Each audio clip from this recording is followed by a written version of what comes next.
Na atividade de hoje de português, nós vamos começar fazendo a leitura da página 255, que fala um pouco sobre o autor do livro, os autores do livro, 7 Histórias de Pescaria de Seu Vivinho, que é da história de pescador do lambari gigante que lemos na aula passada. Então, vocês podem ler aqui, falando um pouco sobre ele, falando sobre o livro e sobre o que vale a pena pensar um pouco também. Então, fala assim, já ouviu falar na expressão história de pescador? Geralmente, a usamos para nos referir a uma história exagerada, com uma pitada de sobrenatural ou feitos grandiosos e duvidosos. Como o próprio nome diz, nessa história são contadas façanhas extraordinárias realizadas por pescadores. Por exemplo, um diz que conseguiu pescar não sei quantos milhões de peixes em uma só tarde. Outro fala que pescou por acaso uma sereia de 200 metros em plena noite de luar. Mas por que será que os pescadores inventam e contam essas histórias tão exageradas? Você conhece algum pescador para perguntar? Na página 256, nós vamos começar nossa atividade de hoje. Você já viu nas histórias em quadrinhos? Texto e imagem se combinam para produzir sentidos. Em quadrinhos de história da HQ, que quer dizer história em quadrinhos, em que quadrinho da HQ lida o desenho na HQ que vocês leram, o desenho mais ajudou a compreender a mensagem? Por quê? Vamos pensar, olhando nas figuras, nas imagens, qual desses desenhos que faz a gente entender essa história? Né? Qual desses desenhos? Então, vocês vão falar em que quadrinho? Número 1, número 2, número 3? Né?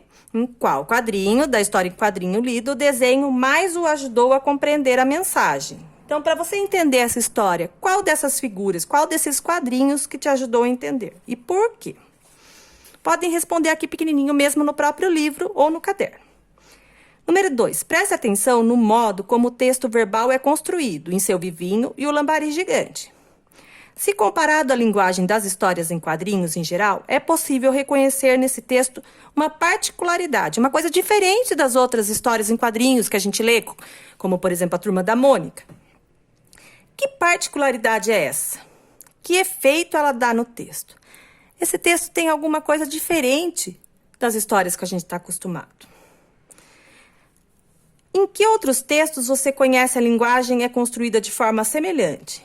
Então, o nosso texto do Seu Vivinho, ele é rimado, ele é escrito de forma que as frases rimem. Em que outro texto a gente vê isso? Nos cordéis, na literatura de cordel, a gente também vê esse tipo de escrita. Pode colocar a resposta aqui. Repare na técnica e na cor utilizada nos desenhos da história em quadrinho. Se comparada às imagens das histórias em quadrinhos em geral, é possível dizer que elas também apresentam uma particularidade. Qual é essa particularidade? A que outros textos ela remetem? Então, nesse caso, mesmo no xerox colorido, no nosso livro, vocês podem observar que toda a história em quadrinho está em preto e branco.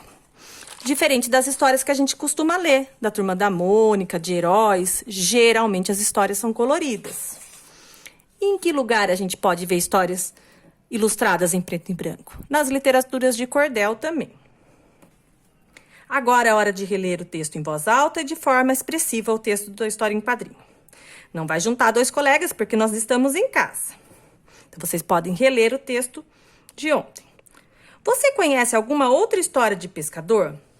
É hora de contar uma história exagerada. Divirta-se. Página 257. Chegou a hora de escrever uma história bem exagerada. Inspire-se na história em quadrinho que você leu e pense em algum fato ou circunstância que possa virar uma boa história de pescador. Agora vale mentir, aumentar os fatos e até inventar realidade. Tudo para entreter e divertir o leitor. Tente usar o humor e inventar uma situação bem engraçada. Se quiser, conte em forma de diálogo entre 2 personagens e até arrisque uma história em quadrinhos, dispondo o texto em quadros e combinando o desenho a eles. Se quiser, você arrisca uma história em quadrinho, mas você pode escrever em forma de texto mesmo. Não esqueça que um dos personagens deve ser o pescador. Anote nos espaços abaixo suas primeiras ideias para o texto. Depois desenvolva a sua história no caderno ou em uma folha à parte. Ao final, compartilhe seu texto. Então, se vocês não quiserem começar aqui e depois terminar no caderno, vocês podem fazer direto a história. Vale pesquisar uma história de pescador, vale perguntar para alguém da família, vale conversar com pescadores que você conhece, alguém que goste de pescar ou que já tenha ouvido outras histórias. O importante é que você escreva uma história de pescador, com fatos exagerados, com mentiras e que ela seja engraçada.